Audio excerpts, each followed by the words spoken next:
So for the easiest application, you'll apply top piece first, followed by the bottom piece, starting by removing the tape from your pre-existing hair extension piece and applying sticky side down, approximately 1/8 to 1/4 of an inch from a straight line parting.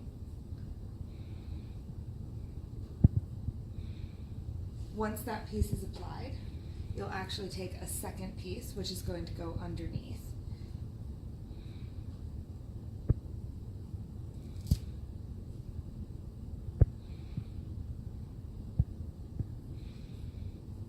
Going through and removing the tape on that, this one being sticky side up, you'll line it up to match with the size of the piece above it, and just section it right down over and pinch to secure.